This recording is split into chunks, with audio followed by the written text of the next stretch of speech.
In this session, we want to consider whitespace.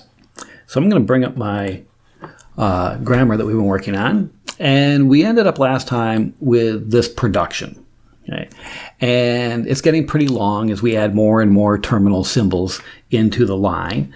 And it is one long line, and the compiler's happy with that, but you and I as humans aren't as comfortable scrolling back and forth, left to right, as we are reading top to bottom.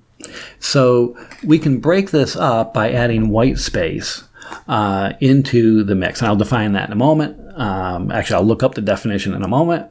But what I've done is I've copied this code here, this line, and I've split it up. So I basically said, okay, you know what?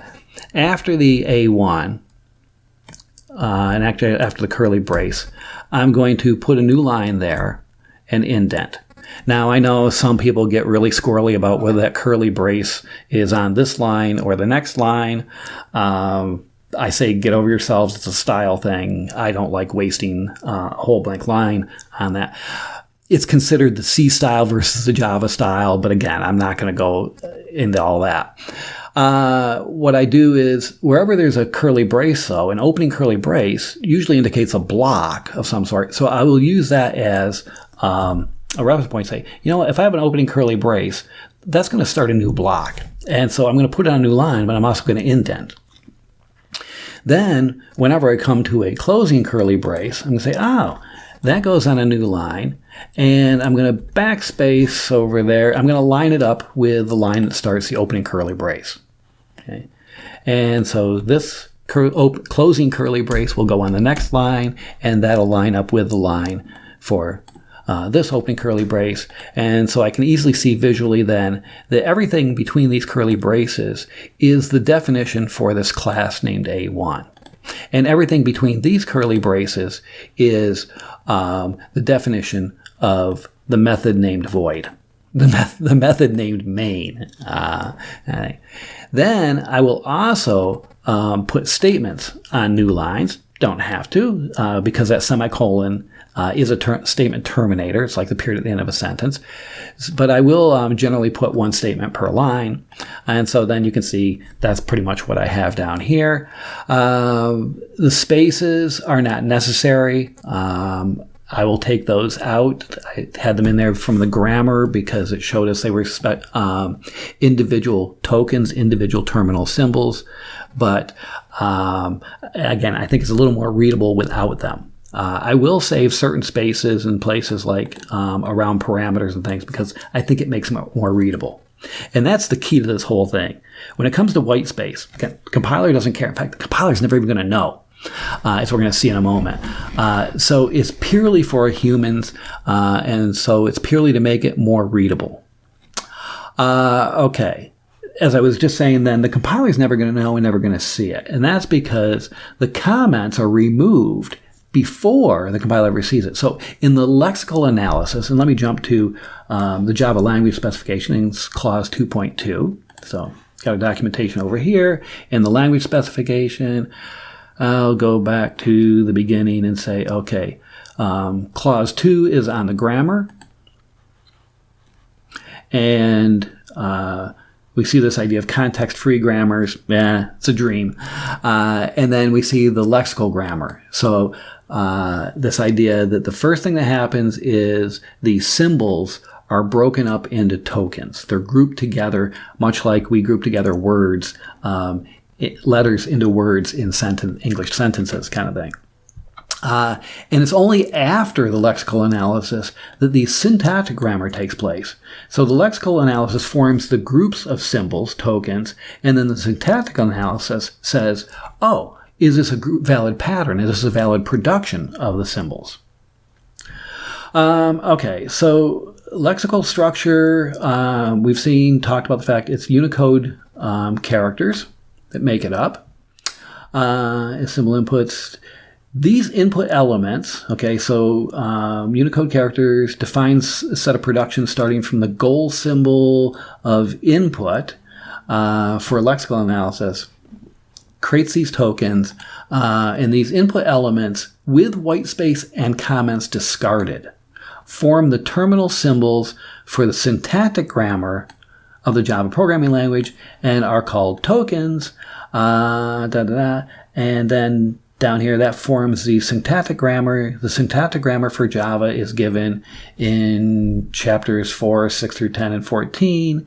And the grammar has its terminal symbols defined by the lexical grammar, with production starting from the overall goal of a compilation unit. Whew.